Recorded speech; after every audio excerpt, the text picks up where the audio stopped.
어머니, 물 온도가 너무 뜨거워요. 어머니 그렇게 하면 버릇 나빠져요. 스스로 자게 해야 해요. 수진아, 엄마가 애를 안 키워봤겠어? 옛날에도 이렇게 했어. 어머니 시대가 달라졌어요. 어머니, 이제 그만 좀 오세요. 진짜요. 그래, 알았어.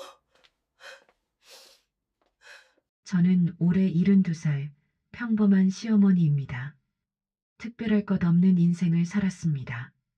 젊어서는 남편 뒷바라지하고 아이들 키우느라 정신없이 살았고, 나이 들어서는 손주들 재롱에 웃으며 소박하게 살고 싶었습니다. 그런데 제 72번째 생일날 며느리는 저를 똑바로 쳐다보며 이렇게 말했습니다.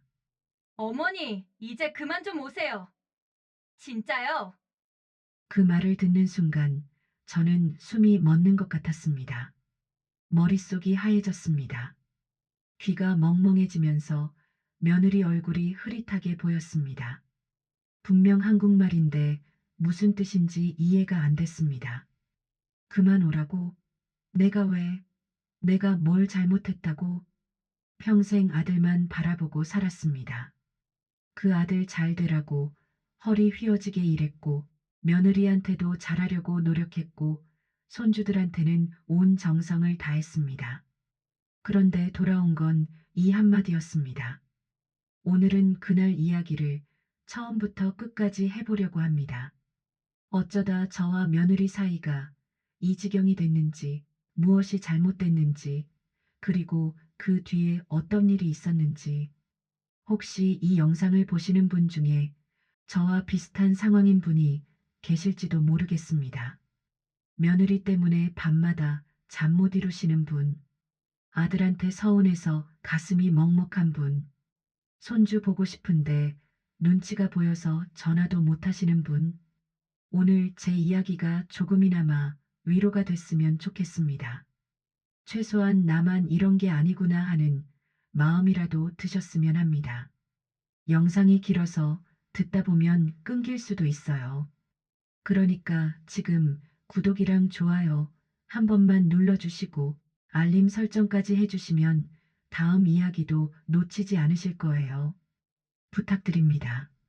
자, 그럼 그날 이야기부터 시작할게요.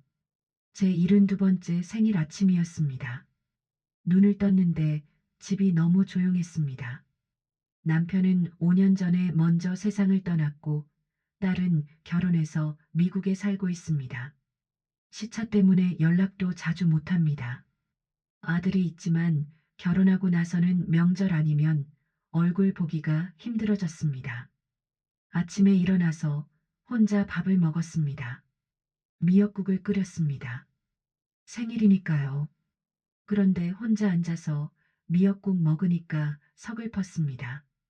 생일인데 축하해주는 사람이 아무도 없네.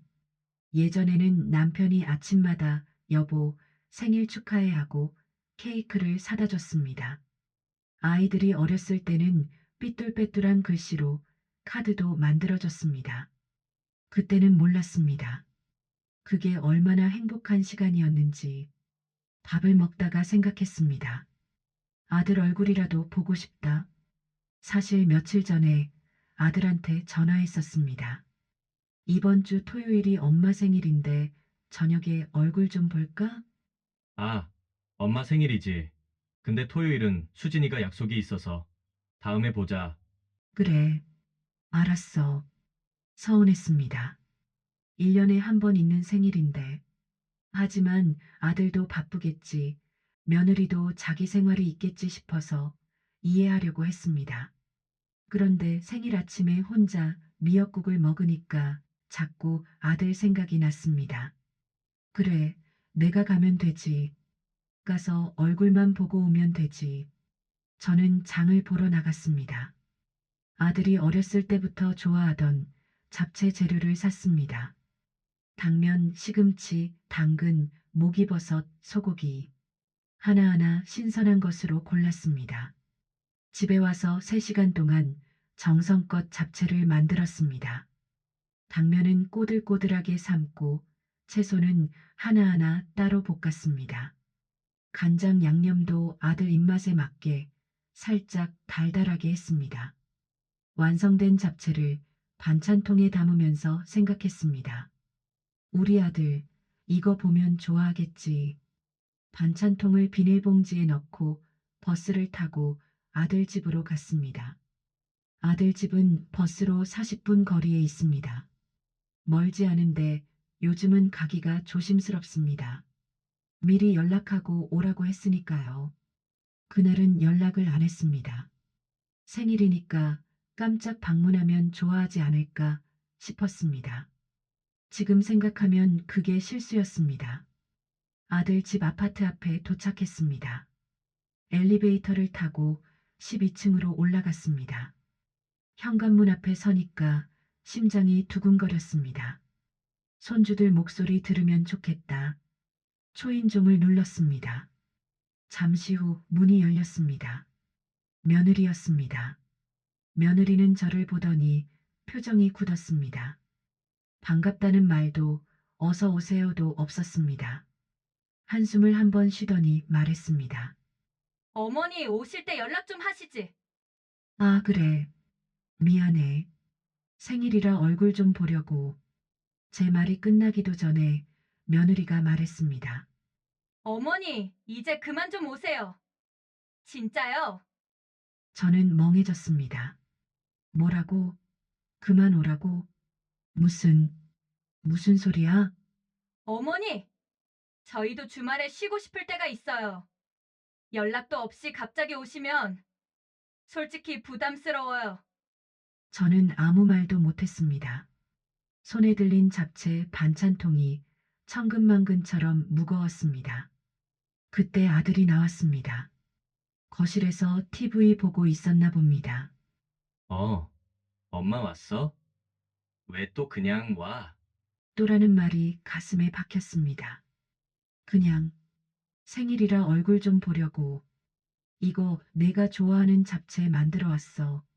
아, 엄마, 다음부터는 연락하고 와. 수진이 힘들어해. 저 잠깐 들어갈게요. 며느리는 그 말을 남기고 안으로 들어가 버렸습니다. 저와 아들만 현관에 남았습니다. 아들아, 엄마가 뭘 그렇게 잘못했니? 엄마, 잘못한 거 없어. 그냥 다음부터는 연락하고 와. 알았지? 아들은 그렇게 말하고는 제 손에 들린 반찬통을 받더니 안으로 들어갔습니다. 저는 현관에 서서 닫히는 문을 바라봤습니다. 들어오라는 말도 없네. 차 한잔하고 가라는 말도 없네. 생일 축하한다는 말도 없네. 저는 돌아섰습니다. 엘리베이터 버튼을 누르는데 손이 떨렸습니다. 엘리베이터 안에서 눈물이 났습니다. 참으려고 했는데 참을 수가 없었습니다. 72년을 살았는데 생일날 이런 취급을 받다니. 1층에 내려서 아파트 단지를 걸어 나오는데 다리에 힘이 없었습니다. 벤치에 앉아서 한참을 울었습니다. 지나가는 사람들이 쳐다봤지만 신경 쓸 여유가 없었습니다. 버스를 타고 집에 왔습니다. 텅 빈 집에 들어서니까 더 서러웠습니다. 신발을 벗는데 눈물이 또 났습니다. 저녁을 안 먹었습니다. 배가 고프지 않았습니다. 그냥 소파에 앉아서 TV도 안 켜고 멍하니 있었습니다. 내가 뭘 그렇게 잘못했을까? 도대체 언제부터 이렇게 된 걸까? 며느리가 나를 왜 이렇게 싫어하는 걸까? 머릿속이 복잡했습니다. 밤이 됐습니다. 잠자리에 누웠는데 잠이 안 왔습니다. 천장을 바라보면서 며느리를 처음 만났던 날부터 하나하나 떠올려 봤습니다. 처음에는 안 그랬는데, 처음에는 서로 웃으면서 인사도 잘했는데, 언제부터 이렇게 됐을까? 그날 밤 저는 새벽까지 잠을 이루지 못했습니다. 며느리를 처음 본 건 8년 전 가을이었습니다. 그날 아들이 전화를 했습니다. 엄마, 나 이번 주말에 집에 갈 건데 소개시켜줄 사람이 있어. 소개시켜 줄 사람? 누구? 가면 알아. 일요일 점심때 갈게. 전화를 끊고 가슴이 두근거렸습니다. 설마 여자친구인가? 아들이 32이었습니다. 주변에서 아들 장가는 언제 보내냐는 소리를 많이 들을 때였습니다. 저도 은근히 걱정이 됐었는데 드디어 좋은 사람을 만났나 봅니다. 일요일이 됐습니다. 저는 아침 일찍 일어나서 집안 청소를 했습니다. 거실도 닦고 화장실도 닦고 아들 방도 정리했습니다. 점심 준비도 정성껏 했습니다. 불고기, 잡채, 시금치나물, 된장찌개, 아들이 좋아하는 것들로 차렸습니다. 낮 12시쯤 초인종이 울렸습니다. 문을 열었더니 아들 옆에 젊은 여자가 서 있었습니다. 단정한 인상에 머리를 깔끔하게 묶고 있었습니다. 살짝 긴장한 표정이었습니다. 엄마, 이쪽이 수진이야, 내 여자친구. 어머니, 안녕하세요. 김수진이라고 합니다. 며느리는 허리를 90도로 숙여서 인사했습니다. 첫인상은 좋았습니다. 얌전해 보였고 예의 바르고 목소리도 차분했습니다. 어머, 그래. 어서 와. 들어와. 저는 속으로 기뻤습니다. 우리 아들이 괜찮은 사람 만났구나. 식사를 하면서 이런저런 이야기를 나눴습니다. 수진이는 아들보다 3살 어렸고 같은 회사에서 일하다가 만났다고 했습니다. 집안도 평범하고 착실한 집안이라고 했습니다. 수진아, 밥 많이 먹어.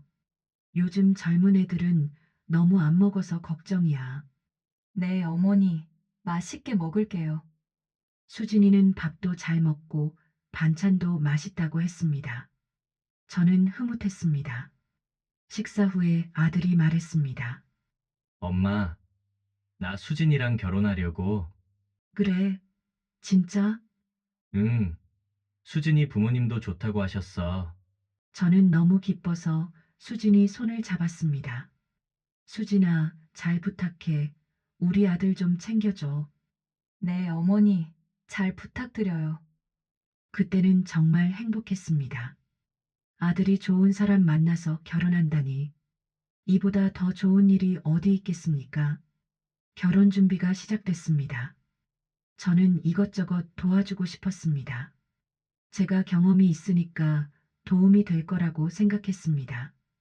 예식장을 알아볼 때였습니다. 저는 아들한테 전화했습니다.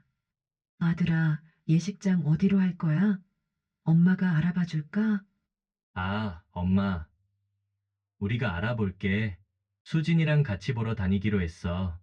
그래도 엄마가 도와줄게. 예식장이 중요한데. 엄마, 괜찮아. 우리가 할게. 아들이 괜찮다고 했지만 저는 예식장 몇 군데를 알아봤습니다. 가격도 비교하고 음식도 어디가 맛있는지 물어보고 그래서 아들한테 자료를 보내줬습니다. 아들아, 엄마가 예식장 3군데 알아봤어. 여기가 음식이 제일 맛있대. 아, 엄마, 우리 이미 다른 데로 정했어. 뭐, 벌써?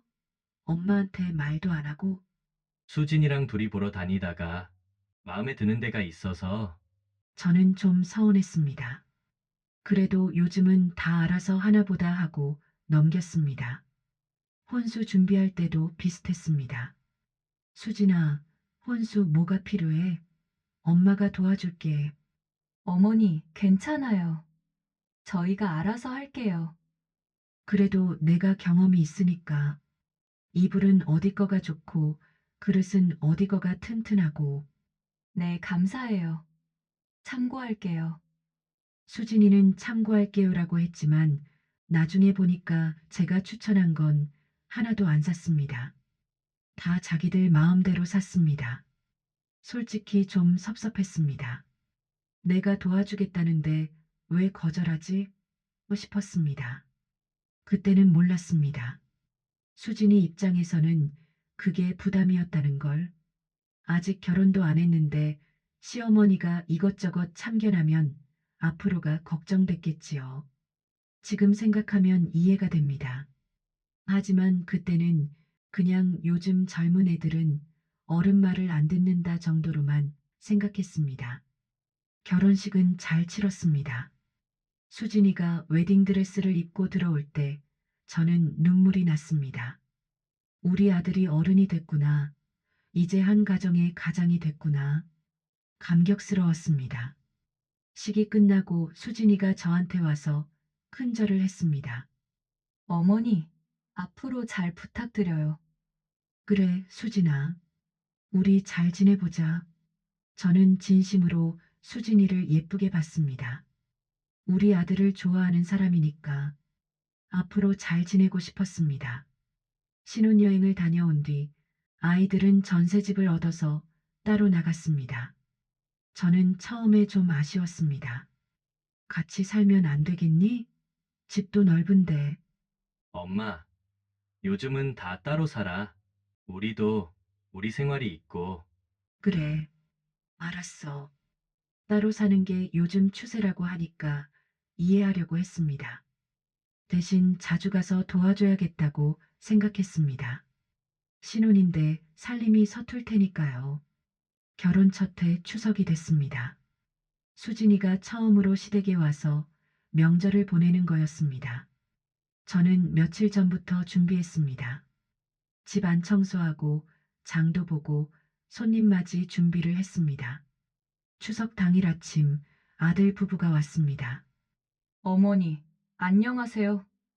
뭐 왔어? 어서 와. 저는 수진이한테 앞치마를 건네줬습니다. 수진아, 이거 입고 엄마 좀 도와줄래? 전 붙여야 하는데. 네, 어머니? 수진이는 앞치마를 두르고 부엌으로 왔습니다. 저는 전 붙이는 법을 알려줬습니다. 저는 40년 넘게 명절 음식을 해왔습니다. 나름대로 노하우가 있었습니다. 수진아, 저는 이렇게 붙여야 바삭해. 기름 온도가 중요해. 네, 어머니? 그리고 계란물은 이 정도로 묽게 해야 해. 너무 되직하면 맛이 없어. 예, 반죽을 너무 두껍게 하면 안 익어. 이 정도로 얇게. 네, 어머니. 수진이는 계속 내라고 대답했습니다. 그런데 표정이 점점 어두워지는 게 보였습니다. 저는 그때 눈치를 못 챘습니다. 그냥 알려주는데 열중했습니다. 나물 무칠 때도 마찬가지였습니다. 수진아, 시금치나물은 참기름을 이만큼 넣어야 고소해. 어머니, 저는 보통 이 정도만 넣는데, 아니야, 이렇게 넣어야 맛있어. 해봐. 수진이 얼굴이 굳었습니다. 하지만 저는 계속 말했습니다. 콩나물은 이렇게 무쳐야 아삭해. 너무 오래 데치면 물러져. 예, 지금 생각하면 저는 가르쳐 준다고 생각했지만 수진이는 지적받는다고 느꼈을 겁니다. 자기 방식대로 하고 싶은데 시어머니가 옆에서 계속 이래라 저래라 하니까요. 저녁에 차례상을 차리고 나서 아들이 저한테 조용히 말했습니다. 엄마, 수진이가 오늘 좀 힘들었대. 왜? 무슨 일 있어? 엄마가 자꾸 이래라 저래라 하니까 수진이도 나름대로 할 줄 아는데. 저는 억울했습니다. 내가 언제 나는 그냥 알려준 거지. 처음이니까 도와주려고 한 건데. 엄마, 그냥 앞으로는 좀 지켜봐줘. 수진이가 알아서 할 수 있어. 알았어, 알았어. 저는 대답은 했지만 속으로는 이해가 안 됐습니다. 내가 뭘 잘못했다고 도와주려고 한 건데. 시어머니가 며느리 가르쳐 주는 게 뭐가 잘못이야? 그때는 정말 몰랐습니다. 세상이 달라졌다는 걸, 요즘 며느리들은 자기 방식대로 하고 싶어 한다는 걸 시어머니가 알려주는 게 고마운 게 아니라 부담이 될 수 있다는 걸 저는 그냥 예전에 제가 시어머니한테 배웠던 대로 한 거였습니다. 제가 젊었을 때는 시어머니가 가르쳐 주시면 감사하다고 했습니다. 아니, 솔직히 말하면 속으로는 불편했지만 내색을 안 했습니다. 그게 예의라고 생각했으니까요. 그런데 요즘은 다르더라고요. 요즘 며느리들은 불편하면 불편하다고 말합니다. 자기 방식을 존중해 달라고 합니다. 그게 나쁜 건 아닙니다. 다만 저한테는 낯설었습니다. 그 첫 추석이 지나고 나서 수진이와 저 사이에 미묘한 거리감이 생겼습니다. 겉으로는 괜찮은 척했지만 뭔가 어색했습니다. 이듬해 봄 수진이가 임신을 했습니다. 아들한테 전화가 왔을 때 저는 너무 기뻤습니다. 엄마, 수진이 임신했어. 정말? 아이고, 잘 됐다. 몇 개월이야? 2달. 조심해야 해. 초기가 제일 중요해. 수진이 무거운 거 들지 말라고 해. 저는 그날부터 태교에 좋다는 음식을 알아보고 임산부한테 좋다는 영양제를 보내줬습니다. 수진이한테 전화도 자주 했습니다. 수진아, 입덧은 괜찮아? 네, 어머니. 괜찮아요. 이거 먹어봐. 입덧에 좋대. 네, 감사해요. 수진이는 항상 감사해요라고 했지만 목소리에 감사함이 별로 없었습니다. 그래도 저는 계속 챙겼습니다. 손주가 생긴다는 게 너무 기뻤으니까요. 손주 민준이가 태어난 날 저는 병원으로 달려갔습니다. 신생아실 유리창 너머로 민준이를 봤을 때 눈물이 났습니다. 작고 빨간 얼굴, 주먹을 꼭 쥐고 있는 모습 너무 예뻤습니다. 우리 민준이, 할머니 왔어. 저는 유리창에 손을 대고 한참을 바라봤습니다. 수진이가 태어나고 나서 저는 산후조리를 도와주겠다고 했습니다. 수진아, 엄마가 한 달만 가서 도와줄게. 초보 엄마가 혼자 하기 힘들잖아. 어머니, 괜찮아요. 저희가 할 수 있어요. 그래도 애 보는 게 쉽지 않아. 엄마가 갈게. 아, 네. 수진이가 내라고 했지만 목소리가 내키지 않는 것 같았습니다. 저는 그걸 무시하고 아들 집으로 갔습니다. 손주가 보고 싶기도 했고 진짜로 도와주고 싶었습니다. 아들 집에 도착해서 보니 수진이가 힘들어 보였습니다. 밤마다 애가 깨서 잠을 못 자고 모유 수유도 쉽지 않고 저는 내가 와서 다행이다 싶었습니다. 그런데 문제가 생겼습니다. 제가 하는 일마다 수진이가 불편해했습니다. 제가 민준이 기저귀를 갈아주면 어머니, 요즘은 이렇게 하는 게 아니에요. 제가 분유를 타주면 어머니, 물 온도가 너무 뜨거워요. 제가 민준이를 재우려고 토닥토닥하면 어머니, 그렇게 하면 버릇 나빠져요. 스스로 자게 해야 해요. 저는 40년 전에 아들 둘을 키웠습니다. 그때도 이렇게 했는데 아들들 건강하게 잘 컸습니다. 그런데 수진이는 제 방식이 전부 틀렸다는 듯이 말했습니다. 수진아, 엄마가 애를 안 키워봤겠어? 옛날에도 이렇게 했어. 어머니, 시대가 달라졌어요. 시대가 달라졌다는 말. 그 말이 저를 참 서럽게 했습니다. 나는 이제 구식이고 쓸모없는 사람이라는 뜻인가? 내 경험은 아무 가치가 없다는 뜻인가? 저는 그 말이 너무 상처가 됐습니다. 결국 저는 일주일 만에 집으로 돌아왔습니다. 한 달 있겠다고 했는데 일주일밖에 못 버텼습니다. 도와주러 갔다가 오히려 눈치만 보다 온 기분이었습니다. 집에 와서 남편한테 말했습니다. 그때는 남편이 아직 살아있을 때였습니다. 여보, 나 수진이네 갔다가 일주일 만에 왔어. 왜? 무슨 일 있어? 내가 하는 일마다 마음에 안 드나 봐. 자꾸 아니라고 하고 그냥 놔둬. 젊은 것들은 자기들 방식대로 하고 싶은 거야. 그래도 너무하지 않아? 도와주러 간 건데. 남편은 한숨을 쉬었습니다. 당신도 젊었을 때 그랬잖아. 우리 엄마가 오시면 불편해했잖아. 저는 할 말이 없었습니다. 맞는 말이었습니다. 저도 젊었을 때 시어머니가 오시면 불편했습니다. 내 집인데 눈치를 봐야 했고 내 방식대로 못했습니다. 시어머니가 가시면 속으로 후련했습니다. 그때 저는 몰랐습니다. 시어머니의 마음을, 도와주고 싶은 마음을, 손주가 보고 싶은 마음을 이제 제가 시어머니가 되고 나서야 알았습니다. 그 마음을, 그리고 이제 수진이가 그때의 저인 거였습니다. 하지만 그때는 그걸 받아들이기가 쉽지 않았습니다. 머리로는 이해해도 마음이 따라가지 않았습니다. 나는 우리 시어머니랑 달라. 나는 진짜 도와주려고 한 건데, 저는 그렇게 생각했습니다. 지금 돌이켜보면 그 생각이 틀렸습니다.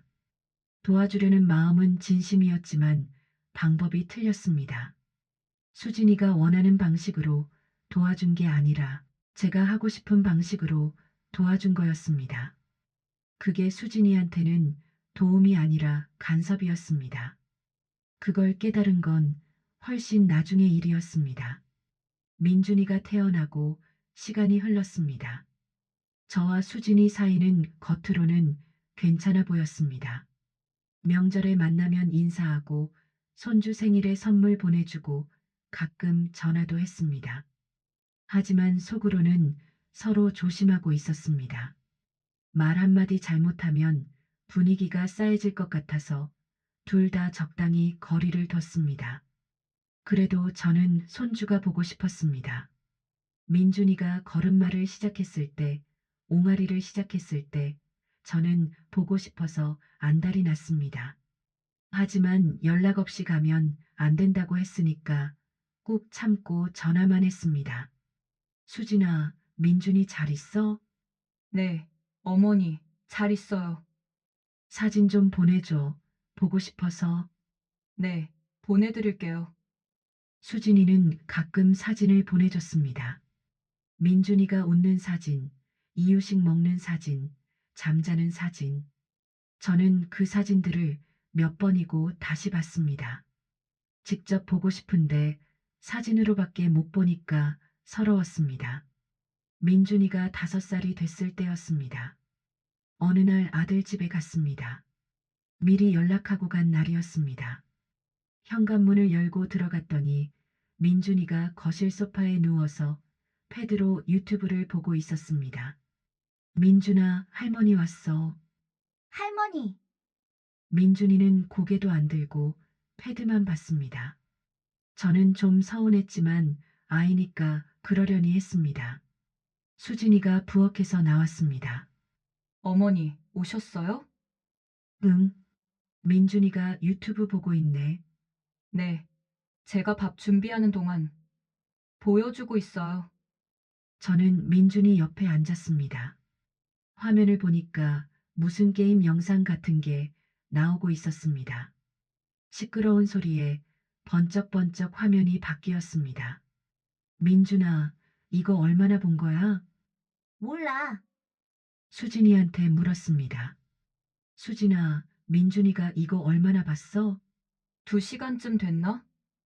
오늘 어린이집 안 가는 날이라서요. 2시간이라니. 저는 걱정이 됐습니다. 수진아, 애가 이렇게 오래 영상 보면 안 좋아. 눈도 나빠지고 집중력도 떨어지고. 수진이 표정이 살짝 굳었습니다. 어머니, 제가 알아서 할게요. 요즘 애들 다 이래요. 그래도 그렇지. 밖에 데리고 나가서 좀 놀아주지. 어머니, 저도 할 일이 있어요. 밥도 해야 하고, 빨래도 해야 하고, 내가 데리고 나갈까? 할머니랑 놀이터 가자, 민준아. 싫어. 유튜브 볼 거야. 민준이가 짜증을 냈습니다. 수진이가 한숨을 쉬었습니다. 어머니, 됐어요. 제가 알아서 할게요. 진짜 괜찮아요. 수진이 목소리가 날카로워졌습니다. 저는 더 말하면 안 될 것 같아서 입을 다물었습니다. 저녁에 아들이 퇴근하고 왔습니다. 저는 아들한테 조용히 말했습니다. 아들아, 민준이가 패드만 봐서 걱정이다. 수진이한테 얘기 좀 해봐. 엄마, 수진이도 다 생각이 있어서 그러는 거야. 그래도 2시간이나 보면 안 되지. 눈도 나빠지고. 엄마, 요즘 애들 다 그래. 너무 신경 쓰지 마. 내가 손주 걱정하는 게 잘못이야? 잘못은 아닌데 그냥 좀 내버려둬. 우리가 알아서 할게. 저는 입을 다물었습니다. 속이 부글부글 끓었지만 참았습니다. 그날 집에 오면서 생각했습니다. 손주 걱정하는 것도 죄냐? 내가 뭘 어쨌다고. 남편이 세상을 떠난 건 3년 전 겨울이었습니다. 갑작스러운 심장마비였습니다. 아침에 괜찮다가 점심때 갑자기 쓰러졌습니다. 병원에 갔을 때는 이미 늦었습니다. 장례를 치르고 나서 저는 텅 빈 집에 혼자 남았습니다. 40년을 같이 산 사람이 없으니까 집이 너무 컸습니다. 밥 먹을 때도 혼자, 잠잘 때도 혼자, 아침에 눈 떠도 혼자. 외로워서 미칠 것 같았습니다. 아들이 장례 끝나고 일주일 동안 같이 있어줬습니다. 그 일주일이 끝나고 아들이 돌아갈 때 저는 너무 서러웠습니다. 아들아, 가지 마. 좀 더 있다가. 엄마, 나도 출근해야 해. 다음 주말에 또 올게. 아들이 가고 나서 저는 며칠 동안 울었습니다. 그때부터 저는 아들 생각이 더 간절해졌습니다. 남편이 없으니까 아들밖에 없었습니다. 딸은 미국에 있어서 자주 볼 수 없고 아들이 유일한 가족이었습니다. 남편이 떠나고 2년쯤 지났을 때 저는 아들한테 조심스럽게 말했습니다. 아들아, 엄마가 요즘 혼자 있으니까 너무 외롭다. 엄마, 너희 집 근처로 이사 갈까 생각 중이야. 가까이 살면 자주 볼 수 있잖아. 아들이 잠시 말이 없었습니다. 엄마, 그건 수진이랑 상의 좀 해볼게. 그래, 상의해봐. 저는 속으로 기대했습니다. 가까이 살면 손주도 자주 보고 아들도 자주 보고 외롭지 않을 것 같았습니다. 며칠 후 아들한테 전화가 왔습니다. 엄마, 나야. 응, 수진이랑 얘기해봤어? 응. 엄마, 미안한데 미안하다는 말에 가슴이 철렁했습니다. 수진이가 좀 부담스럽대.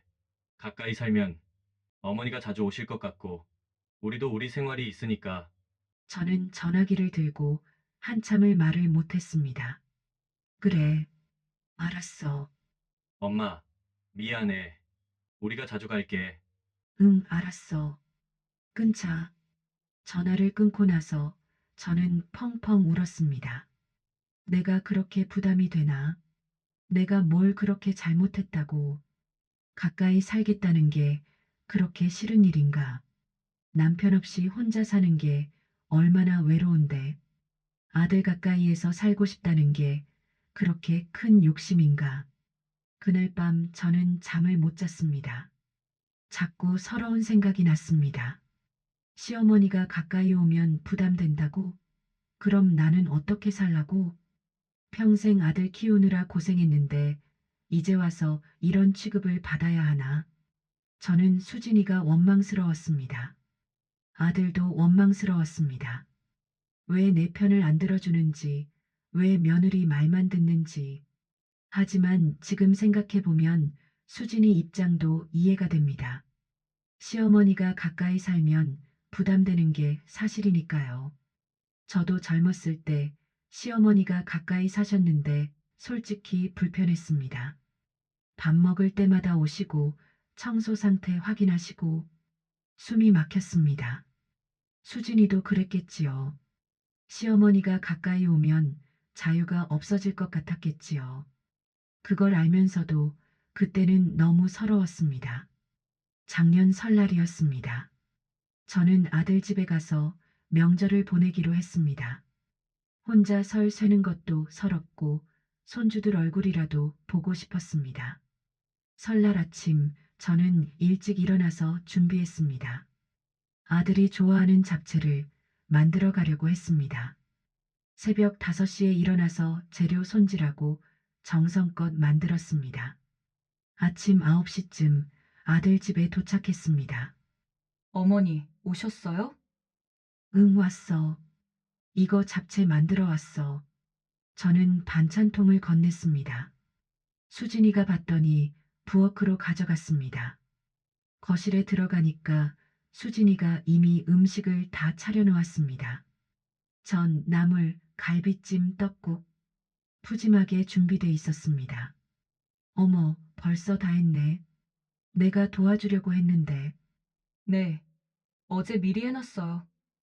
힘들었겠다. 왜 나한테 연락 안 했어? 도와줄 수 있었는데. 괜찮아요, 어머니. 제가 하는 게 편해요. 제가 하는 게 편해요. 그 말이 좀 거슬렸습니다. 시어머니 도움은 필요 없다는 뜻 같았습니다.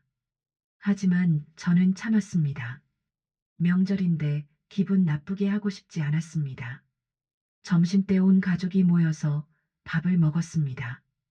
아들 수진이, 민준이, 그리고 저. 둘째 손주 서연이는 2살이라 아직 어렸습니다. 밥을 먹으면서 이런저런 얘기를 했습니다. 아들 회사 이야기, 민준이 어린이집 이야기. 분위기는 괜찮았습니다. 그런데 잡채를 먹다가 제가 무심코 말했습니다. 수진아, 잡채가 좀 짜다. 다음엔 간장을 조금만 넣어봐. 순간 분위기가 싸해졌습니다. 수진이 표정이 굳었습니다. 젓가락을 내려놓더니 저를 봤습니다.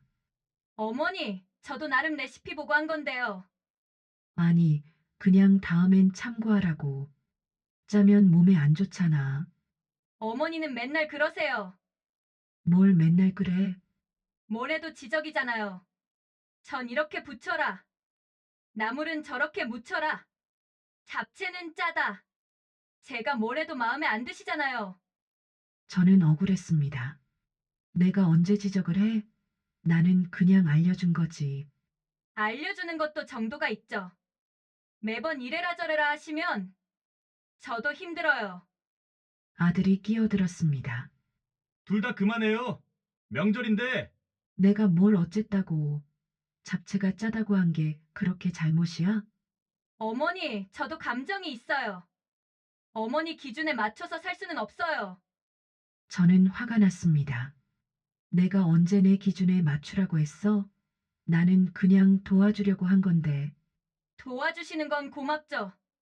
근데 매번 간섭하시면서 도와주신다고 하시면 저는 숨이 막혀요.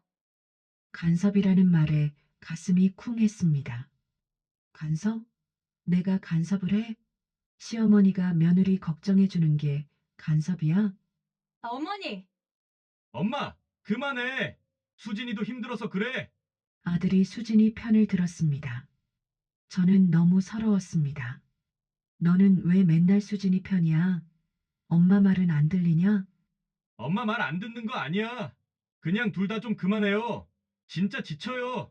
지쳐요라는 말이 가슴에 박혔습니다. 저는 젓가락을 내려놓았습니다. 밥이 목으로 안 넘어갔습니다. 그래, 내가 지치게 해서 미안하다. 나 먼저 갈게. 엄마, 밥 다 먹고 가. 됐어. 입맛 없어. 저는 자리에서 일어났습니다. 외투를 입고 현관으로 갔습니다. 수진이가 따라 나왔습니다. 어머니, 죄송해요. 제가 말을 심하게 했어요. 됐어. 내가 잘못했으니까. 어머니, 갈게. 저는 문을 열고 나왔습니다. 엘리베이터를 기다리는데 눈물이 났습니다.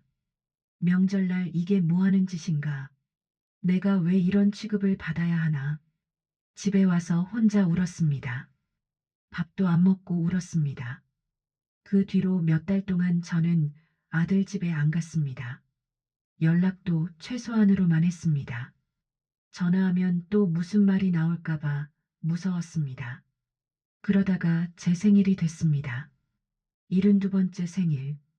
아침에 혼자 미역국을 끓여 먹었습니다. 서러웠습니다. 생일인데 축하해주는 사람이 아무도 없네. 아들한테 전화했습니다. 아들아, 오늘 엄마 생일인데 저녁에 얼굴 좀 볼까? 아, 엄마 생일이지. 근데 오늘 수진이가 약속이 있어서 다음에 보자. 그래, 알았어. 서운했습니다. 1년에 한 번 있는 생일인데 저는 결국 참지 못하고 잡채를 만들어서 아들 집으로 갔습니다. 연락 없이 간 건 제 잘못이 맞습니다. 하지만 그때는 너무 외로워서 손주 얼굴이라도 보고 싶어서 참을 수가 없었습니다. 아들 집에 도착해서 초인종을 눌렀습니다. 문을 열어준 건 수진이었습니다. 수진이 표정이 굳었습니다. 어머니, 오실 때 연락 좀 하시지. 미안해. 생일이라 얼굴 좀 보려고. 제 말이 끝나기도 전에 수진이가 말했습니다. 어머니, 이제 그만 좀 오세요. 진짜요. 그 말을 듣는 순간 머릿속이 하얘졌습니다. 뭐라고? 어머니, 저희도 쉬고 싶을 때가 있어요. 연락도 없이 갑자기 오시면 저희도 힘들어요. 내가 그렇게 오면 안 되는 사람이니? 그런 뜻이 아니라 아니, 됐어. 알았어. 내가 안 올게. 그때 아들이 나왔습니다. 엄마 왔어. 왜 또 그냥 와? 왜 또 그냥 와? 그 말이 가슴을 찔렀습니다. 그래, 내가 잘못했다. 다시는 안 올게. 저는 반찬통을 현관에 내려놓고 돌아섰습니다. 엄마, 들어와서 밥 먹고 가. 됐어. 밥 먹기 싫어. 저는 엘리베이터를 탔습니다. 문이 닫히는 순간 눈물이 터졌습니다. 72년을 살면서 이런 수모를 당하다니. 생일날 아들 집에서 쫓겨나다니. 그날 집에 돌아와서 밤새 울었습니다. 진짜 죽고 싶다는 생각까지 했습니다. 내가 이렇게까지 천덕꾸러기가 됐나? 내가 없어지면 다들 편하겠지. 그런 생각이 머릿속을 맴돌았습니다. 생일날 그 일이 있고 나서 저는 아들한테 연락을 끊었습니다. 정확히 말하면 끊었다기보다 못하겠더라고요. 전화기를 들면 그날 수진이 얼굴이 떠올랐습니다. 그만 좀 오세요라는 말이 귓가에 맴돌았습니다. 전화하면 또 귀찮아할 것 같아서 먼저 연락하기가 무서웠습니다. 아들이 먼저 연락하겠지. 엄마 생일날 그런 일이 있었는데 미안하다고 연락 오겠지. 저는 그렇게 기다렸습니다. 하루가 지나고 이틀이 지났습니다. 아들한테서 연락이 없었습니다. 일주일이 지났습니다. 여전히 연락이 없었습니다. 저는 전화기를 수십 번 들었다 놨습니다. 내가 먼저 해야 하나? 아니야, 내가 왜? 잘못한 건 쟤들인데. 2주가 지났습니다. 아들한테서 문자 하나가 왔습니다. 엄마, 잘 지내? 딱 그 한 줄이었습니다. 저는 한참을 쳐다봤습니다. 잘 지내냐고? 잘 지내긴 뭘 잘 지내. 답장을 뭐라고 해야 할지 몰랐습니다. 서운한 말을 하자니 또 싸움이 될 것 같고 괜찮다고 하자니 괜찮지가 않았습니다. 결국 짧게 답장했습니다. 응, 잘 지내. 그게 끝이었습니다. 아들한테서 더 이상 연락이 없었습니다. 한 달이 지났습니다. 저는 하루하루가 너무 길었습니다. 아침에 눈 뜨면 할 일이 없었습니다. TV를 켜도 재미가 없었습니다. 밥을 먹어도 맛이 없었습니다.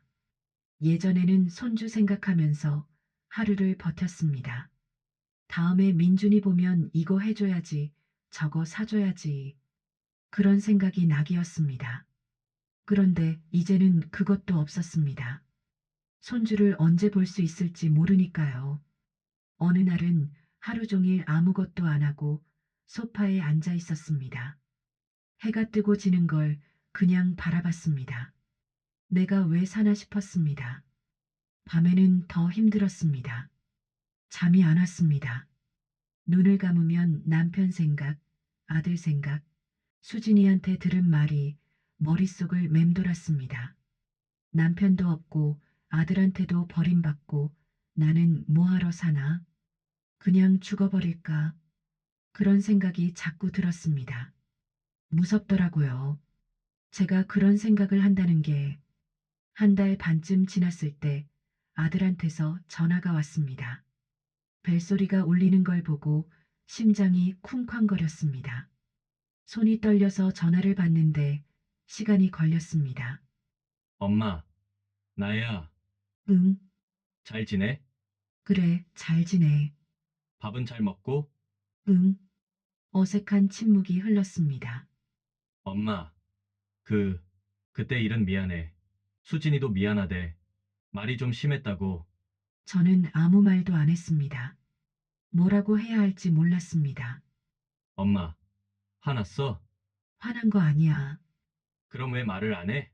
할 말이 없어서 또 침묵이 흘렀습니다. 엄마, 다음 주에 한번 볼까? 밥 같이 먹자. 엄마? 생각해 볼게. 응, 알았어.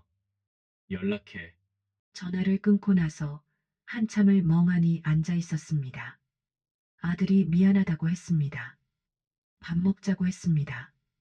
예전 같으면 당장, 그래, 언제 볼까?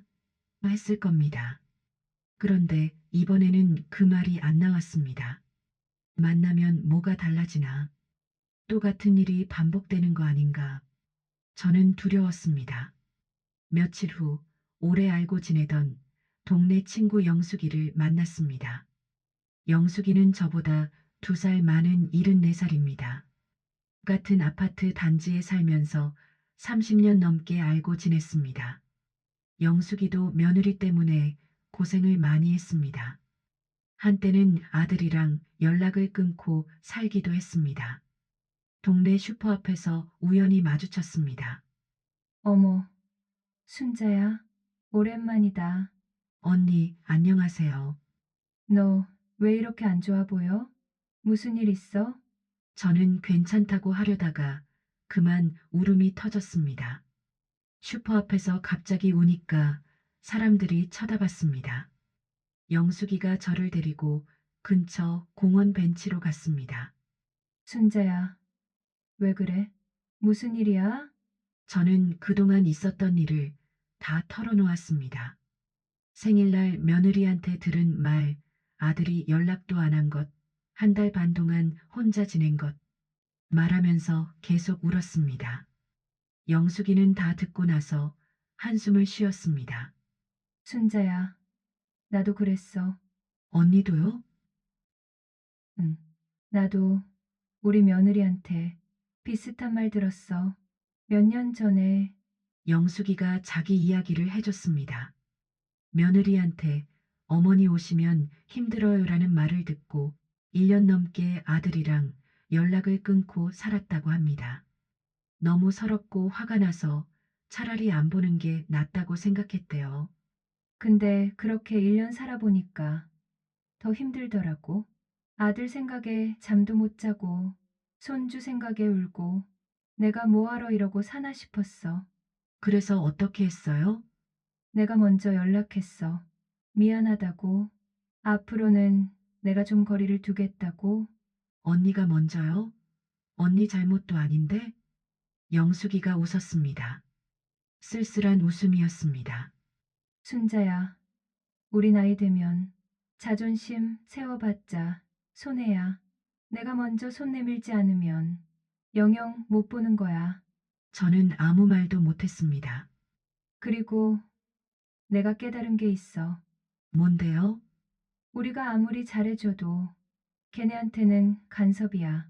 우리 기준으로 도와주는 거지. 걔네가 원한 게 아니거든. 가슴이 뜨끔했습니다. 며느리 입장에서 생각해봐. 시어머니가 맨날 오고 이래라 저래라 하면 숨이 막히지 않겠어? 우리도 시어머니한테 그랬잖아. 맞는 말이었습니다. 저도 젊었을 때 시어머니가 오시면 불편했습니다. 내 집인데 눈치를 봐야 했고 내 방식대로 못했습니다. 나도 처음에는 억울했어. 내가 뭘 잘못했다고. 내가 왜 먼저 손을 내밀어야 하냐고. 근데 지금은 생각이 달라졌어. 어떻게요? 관계를 지키려면 누군가는 한 발 물러서야 해. 그게 나일 수도 있고 며느리일 수도 있어. 근데 며느리가 안 물러서면? 그럼 내가 물러서는 수밖에 없어. 안 그러면 영영 끝이야. 저는 한참을 생각했습니다. 순자야, 며느리 바꿀 수 있어? 아들 바꿀 수 있어? 못 바꿔.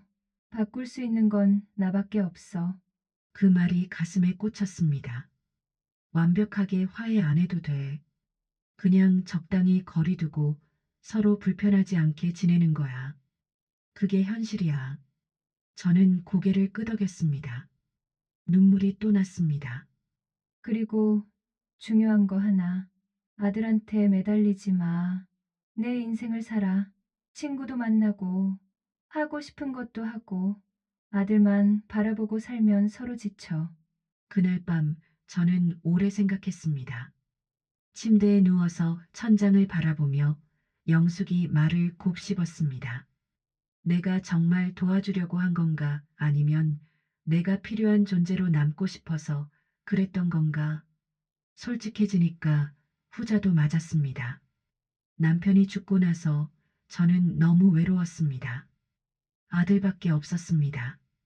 아들한테 필요한 사람이고 싶었습니다. 손주 봐주는 것도 반찬 해다 주는 것도 어쩌면 나를 필요로 해줘라는 마음이었는지 모릅니다. 그런데 그게 아들 부부한테는 부담이었겠지요.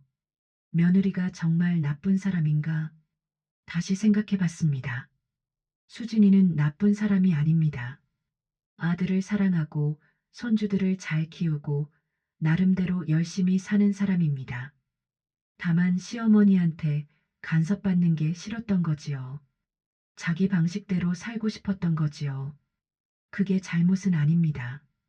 저도 젊었을 때 그랬으니까 그만 좀 오세요라는 말은 너무했습니다. 생일날 그렇게 말할 수 있나요? 하지만 그 말이 나오기까지 수진이도 쌓인 게 있었겠지요. 제가 매번 연락 없이 가고 이래라 저래라 하고 자기 방식을 인정 안 해주고 그런 게 쌓여서 폭발한 거겠지요. 나도 잘못했구나. 처음으로 인정했습니다. 물론 수진이도 잘못했습니다. 하지만 저도 잘못했습니다. 서로 잘못한 거지 한쪽만 잘못한 게 아니었습니다. 저는 선택해야 했습니다. 계속 서운해하며 아들을 원망할 것인가? 자존심 세우며 연락 안 하고 살 것인가? 아니면 한 발 물러서서 내가 변해볼 것인가? 쉽지 않았습니다. 평생 아들만 보고 살았는데 이제 와서 거리를 두라니.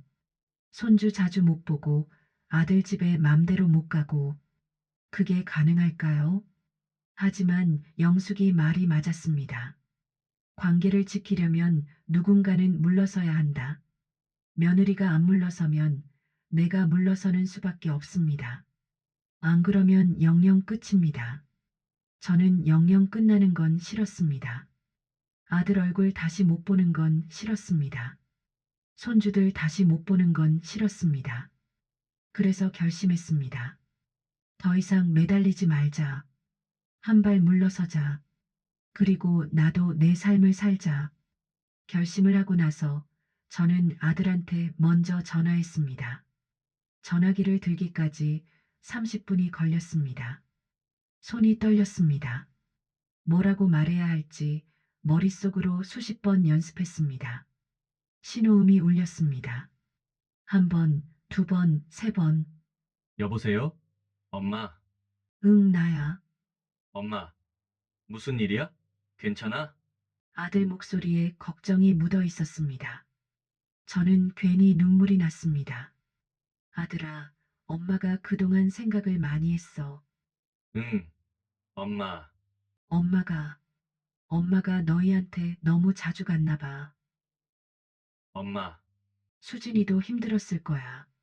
시어머니가 맨날 오고 이래라 저래라 하면 숨 막혔겠지. 엄마가 몰랐어. 아들이 한참 말이 없었습니다. 엄마. 그런 말 안 해도 돼. 우리가 미안해. 아니야. 엄마도 잘못한 거 있어. 이제 알았어. 엄마. 앞으로는 엄마가 좀 거리를 둘게. 연락 없이 안 갈게. 너희 생활 방해 안 할게. 엄마. 그렇게까지 안 해도 돼. 아니야. 그게 맞는 거야. 대신 명절이나 생일 때는 보자. 그때만 보면 돼. 아들이 또 한참 말이 없었습니다. 저는 아들이 울고 있는 것 같았습니다. 엄마, 미안해. 우리가 더 잘할게. 미안해하지 마. 엄마는 괜찮아. 너희 잘 살아. 엄마는 엄마대로 살게. 엄마, 끊자. 전화비 나온다. 저는 전화를 끊었습니다. 끊고 나서 한참을 울었습니다. 서러워서 운 게 아니었습니다. 후련해서 울었습니다. 마음에 있던 무거운 짐을 내려놓은 것 같았습니다. 그 뒤로 저는 진짜 거리를 뒀습니다. 연락 없이 아들 집에 가지 않았습니다. 전화도 일주일에 한 번 정도만 했습니다. 예전에는 하루에 한 번씩 했는데 이제는 참았습니다. 처음에는 힘들었습니다. 손주 생각나면 전화하고 싶고 아들 목소리 듣고 싶고 그런데 꾹 참았습니다. 내가 자꾸 연락하면 또 부담 줄 거야. 그 생각으로 버텼습니다. 그 대신 제 삶을 찾기 시작했습니다. 영숙이 언니가 다니는 복지관에 같이 갔습니다. 거기서 요가 수업이 있다고 해서 등록했습니다. 평생 운동이라곤 안 해봤는데 70 넘어서 요가라니. 처음에는 몸이 안 따라줘서 힘들었습니다. 어르신, 천천히 하세요. 무리하면 안 돼요. 선생님, 저 몸이 너무 뻣뻣해요. 괜찮아요. 하다 보면 늘어요. 일주일에 3번씩 요가를 갔습니다. 한 달쯤 지나니까 몸이 조금씩 부드러워졌습니다. 아침에 일어나면 여기저기 쑤시던 게 좀 나아졌습니다. 무엇보다 좋았던 건 사람들을 만나는 거였습니다. 요가 수업에서 새 친구들이 생겼습니다. 다들 저와 비슷한 나이에 비슷한 고민을 가진 사람들이었습니다. 수업 끝나고 같이 점심 먹으러 가고 커피 마시면서 수다 떨고 순자 씨, 우리 다음 주에 절 구경 가는데 같이 갈래요? 절이요? 어디요? 경기도에 있는 절인데 단풍이 예쁘대요. 복지관에서 버스 대절해서 가요. 아, 좋죠. 저도 갈게요. 예전에는 손주 봐줘야 한다고, 아들 집에 가야 한다고, 그런데 못 갔습니다. 그런데 이제는 시간이 있었습니다. 가고 싶은데 가고, 하고 싶은 거 하고, 자유로웠습니다. 혼자 밥 먹는 것도 익숙해졌습니다. 처음에는 혼자 밥 먹는 게 너무 서러웠습니다. 남편 살아있을 때는 둘이 먹었는데 혼자 먹으니까 밥맛이 없었습니다. 그런데 어느 순간부터 생각이 바뀌었습니다. 혼자 먹으니까 내가 먹고 싶은 것만 해 먹으면 되네. 남편은 매운 거를 못 먹었습니다. 그래서 40년 동안 맵지 않은 음식만 해 먹었습니다. 그런데 사실 저는 매운 거를 좋아합니다. 떡볶이, 김치찌개, 고추장 불고기. 이제는 맘껏 매운 거 해 먹습니다. 아침에 늦게 일어나도 눈치 볼 사람이 없습니다. TV 보고 싶으면 밤새 봐도 됩니다. 집안일 하기 싫으면 안 해도 됩니다. 혼자 사는 게 꼭 불행한 건 아니더라고요. 외롭긴 해도 자유롭습니다. 그 자유가 좋았습니다. 그렇게 6개월이 지났습니다. 추석이 됐습니다.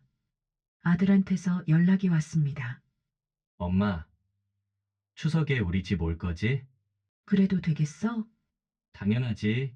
수진이도 오시래. 그래, 알았어. 갈게. 저는 아무것도 안 만들어 갔습니다. 예전에는 잡채, 전, 나물 이것저것 만들어 갔는데 이번에는 그냥 빈손으로 갔습니다. 대신 손주들 줄 용돈만 챙겼습니다. 아들 집에 도착했습니다. 문을 열어준 건 수진이었습니다. 어머니, 오세요. 수진이 표정이 예전과 달랐습니다. 경계하는 눈빛이 아니라 조금은 편안해 보였습니다. 응, 왔어. 들어오세요. 민준이, 서연아, 할머니 오셨다. 손주들이 뛰어나왔습니다. 할머니, 할머니, 민준이는 7살이 됐고 서연이는 4살이 됐습니다. 저는 손주들을 꼭 안아줬습니다. 보고 싶었습니다. 정말 많이 보고 싶었습니다. 우리 민준이, 서연이, 할머니 보고 싶었어? 응. 할머니, 왜 안 왔어? 할머니가 바빴어. 미안해. 할머니, 나 사탕. 사탕? 할머니가 사탕은 안 가져왔는데. 대신 이거 줄까? 저는 용돈 봉투를 꺼냈습니다. 민준이한테는 5만 원, 서연이한테는 3만 원. 우와, 돈이다. 민준아, 할머니한테 뭐라고 해야 해? 감사합니다. 할머니. 감사합니다. 손주들이 인사하는 걸 보니까 눈물이 났습니다. 기쁜 눈물이었습니다. 점심 식사를 했습니다. 수진이가 차린 밥상은 푸짐했습니다. 전, 나물, 갈비찜, 잡채, 떡국, 정성껏 준비한 게 느껴졌습니다. 저는 일부러 아무 말도 안 했습니다. 예전 같으면 이건 이렇게 해야 맛있어. 저건 좀 짜네. 그런 말을 했을 겁니다. 하지만 이번에는 꾹 참았습니다. 잡채를 먹었습니다. 여전히 좀 짰습니다. 그런데 맛있게 먹었습니다. 수진아, 잘 먹을게. 고생했어. 네, 어머니 많이 드세요. 음식 맛있다. 수진이가 놀란 표정을 지었습니다. 아마 제가 칭찬을 한 적이 별로 없었나 봅니다. 어머니, 감사해요. 짧은 대화였지만 예전과는 달랐습니다. 분위기가 편안했습니다. 아들이 저를 보며 빙그레 웃었습니다. 저도 웃어줬습니다. 식사 후에 거실에서 손주들이랑 놀았습니다. 민준이랑 블록 쌓기를 하고 서연이한테 동화책을 읽어줬습니다. 저는 일부러 부엌에 안 갔습니다. 설거지 도와준다고 안 했습니다. 수진이 방식대로 하게 내버려뒀습니다. 그게 맞는 거였습니다. 저녁 때 집에 돌아왔습니다. 버스를 타고 오는데 아들한테서 문자가 왔습니다. 엄마, 오늘 와줘서 고마워. 수진이도 어머니 오시니까 좋았대. 자주는 못 봐도 이렇게 명절 때 보는 건 좋은 것 같아. 저는 그 문자를 보며 울었습니다. 버스 안에서 조용히 울었습니다. 기쁜 눈물이었습니다. 집에 와서 답장을 보냈습니다. 나도 좋았어. 손주들 많이 컸더라. 다음에 또 보자. 완벽한 화해는 아닙니다. 며느리와 저는 여전히 어색합니다. 자주 보지도 않습니다. 전화도 한 달에 한두 번 정도입니다. 그래도 이제는 볼 때마다 싸우지 않습니다. 서로 적당한 거리를 두니까 오히려 편해졌습니다. 저는 요즘 행복합니다. 아들 집에 매달리지 않으니까 제 시간이 생겼습니다.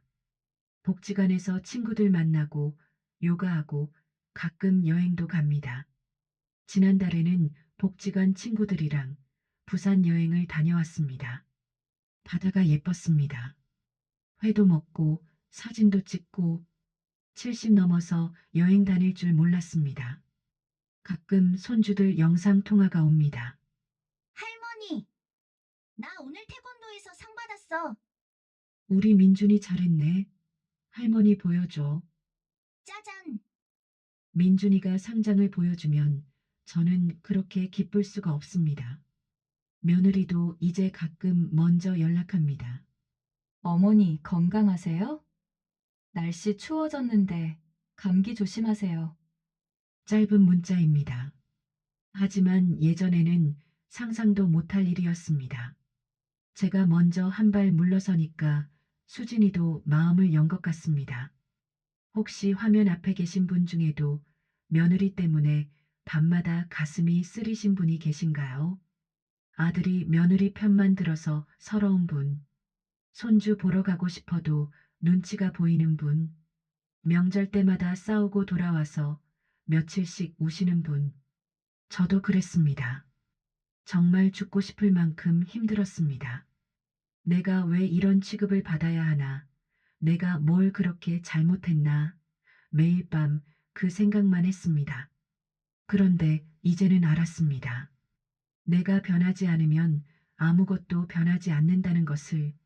며느리를 바꾸려 하지 마세요. 바꿀 수 없습니다. 아들한테 기대하지 마세요. 아들도 자기 가정이 있습니다. 대신 나 자신을 챙기세요. 우리도 우리 인생이 있습니다.